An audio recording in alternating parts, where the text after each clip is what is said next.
Welcome to OnSong. OnSong is a powerful tool that helps simplify your music.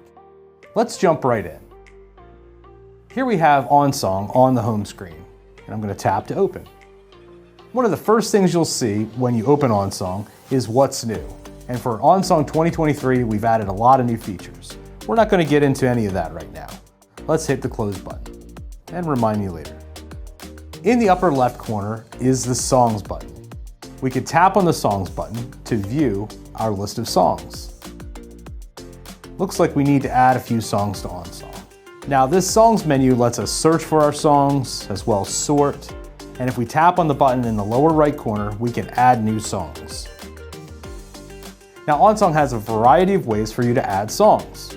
For instance, we can import from a document scanner, from Dropbox, from files located on our device, and also many content providers like Planning Center, Praise Charts, Song Select, etc. To keep things simple, we're just going to tap New Song. And here we can choose a template. For instance, if we want to take a look at an example song, we can tap Sample Song. This will open up our song editor. Now, a song in OnSong is all text-based, and it's very simple to write a song. You can see our first line is the title of the song, the second line is the artist, key, etc. Then we have a blank line, and we give our section a label, like verse 1 with a colon after it. Our lyrics are pretty simple too. Here we're using square brackets to delineate chords that appear alongside of lyrics. Now we can go in and add some more information about this song by tapping on this eye icon in the menu bar. This brings up our song information screen. Here we can type in actual names of our song. Very creative.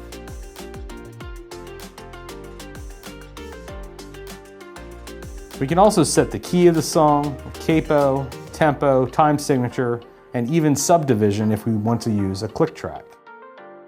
We could type in how long the song is, or the flow, and many other options as well. But really, the basics are already here. Now all we have to do is write a song. I like to write songs with my chords over the lyrics instead of using this square bracket syntax. So I'm going to tap on this hammer icon to open up text tools, and then tap chords over lyrics. Now it looks like the way that I normally edit my chord charts. If I want to write some lyrics, I'll just delete what I have here in my sample song, or I can always start with a blank song so I don't have to go through this process.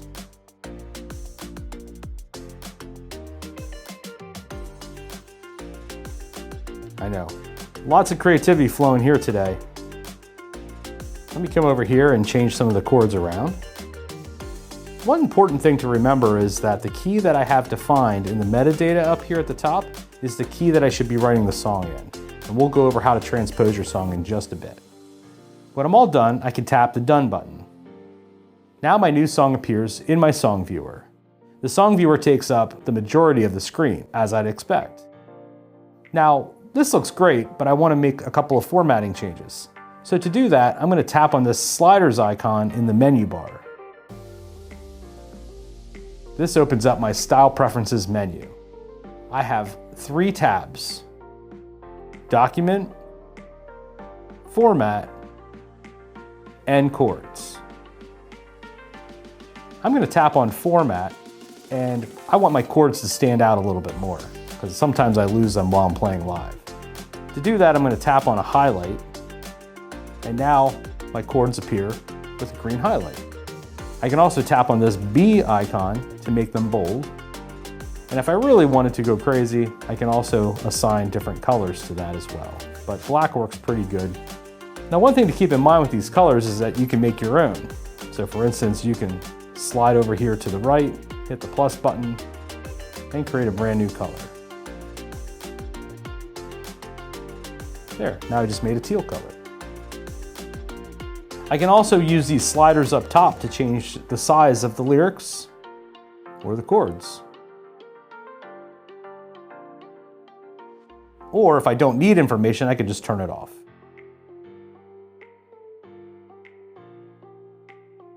But let's say I don't want to do the song in the key of C. I can come over here to my chords tab and just choose a different key, like the key of A or D. If I'm playing a difficult key, like let's say A flat, and I need to play that on guitar, I might not know the chords to play. So I could turn on chord diagrams, and that would help, but they're still a little tricky and my fingers are kind of short. So I can also apply a capo. Applying a capo will then transpose the song into an easier key with chords that I know how to play. And if I put the capo on the first fret position, then what I play comes out in the key of A flat. If I'm practicing with Nashville or Roman numerals or Do, Re, Mi, I can also do that with this style. Last, let's go down here to the Document tab, and let's say I'm playing at night and the white screen is kind of bright. I can press this button in the upper right corner to go into low light mode. There, that's a little bit better. Now, music isn't something that I want to keep to myself, and I need to share this with my band because it's such a masterpiece. I'm going to tap on this share button in the upper left corner, and here I have a variety of options. I can print the chord chart, I can email, export, etc. Normally, I just email it to my friends. I can choose the format I want to send it in. So let's say I want to send it to friends who don't have OnSong, I can send it as a PDF. Or if I have friends that do know how to use OnSong, I can send it as an OnSong archive. And when I hit the send button, OnSong composes an email where I can just type in my friends' names and send it off. Now, once I have my library built, I might want to save a backup, just so I don't lose anything. To do that, I can tap on the gear icon over here in the upper right corner, and then choose Backup. OnSong automatically backs up to the device when I close OnSong, but you can also change that. For instance, we might want to back it up to something like Dropbox. That will make sure my backup file gets uploaded off of the device. So if I leave the iPad on top of the tour van and it falls off in the middle of a highway, I won't lose my work. When I'm all done, I can just back up. It's that easy. Now, if my iPad does get damaged, lost, stolen, or run over by a truck, I can always import that backup file onto another device running OnSong.